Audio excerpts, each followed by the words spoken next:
السلام علیکم۔ یہ پیغام آپ کے لیے ہے۔ جب اللہ اپنے بندے سے بات کرنا چاہتا ہے تو وہ کسی نہ کسی ذریعے سے کرتا ہے۔ یہ الفاظ، یہ آواز صرف ایک ذریعہ ہے، اصل پیغام اللہ کا ہے۔ اسے دل سے سنیں، کیونکہ شاید یہ وہی لمحہ ہے جو آپ کی دعا کا جواب ہے۔ جب لگے کہ اللہ خاموش ہے تو سمجھیں کہ وہ آپ کو بدل رہا ہے۔ یہ 4 نشانیاں نظر انداز نہ کریں۔ تنہائی، آپ اچانک تنہا ہو گئے ہیں۔ لوگ دور ہوئے، خواب ٹوٹے، منصوبے ادھورے رہے۔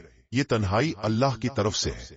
وہ آپ کو اپنے سجدوں کی طرف بلا رہا ہے، کیونکہ سجدے کے آنسو کبھی رائیگاں نہیں جاتے۔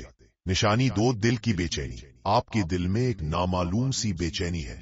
جو چیزیں پہلے خوشی دیتی تھیں اب سکون نہیں دیتی۔ یہ اللہ کی طرف سے پیاس ہے جو صرف اس کے ذکر سے بجھتی ہے۔ مبارک ہو، اللہ آپ کو اپنے قریب لا رہا ہے۔ نشانی 3، آزمائشیں۔ زندگی مشکل ہو گئی ہے، ہر قدم پر رکاوٹیں ہیں، دعائیں رکی ہوئی ہیں، لیکن یہ اللہ کی خاموش مدد ہے۔ وہ آپ کو مضبوط کر رہا ہے۔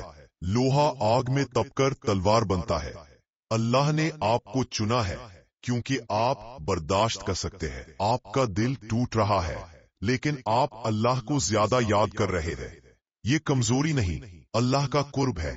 جب آپ سجدے میں روتے ہیں وہ آپ کے قریب ہوتا ہے۔ وہ خاموش آنسو سنتا ہے، زخموں کو شفا دیتا ہے۔ یاد رکھیں، جب سب دروازے بند ہوں تب بھی اللہ ایک راستہ کھولتا ہے۔ وہ آپ کے قریب ہے، آپ کے دل کو جانتا ہے۔ اگر یہ پیغام آپ کے دل کو چھو گیا تو خزانے محمد آفیشل کو سبسکرائب کریں اور اسے اس شخص تک پہنچائیں جسے اللہ کی طرف بڑھنا ہے۔ دعا: اے اللہ، اس پیغام کو سننے والے کے دل کو سکون دے، اس کی دعائیں قبول فرما اور اسے اپنا قرب عطا کر۔ آمین۔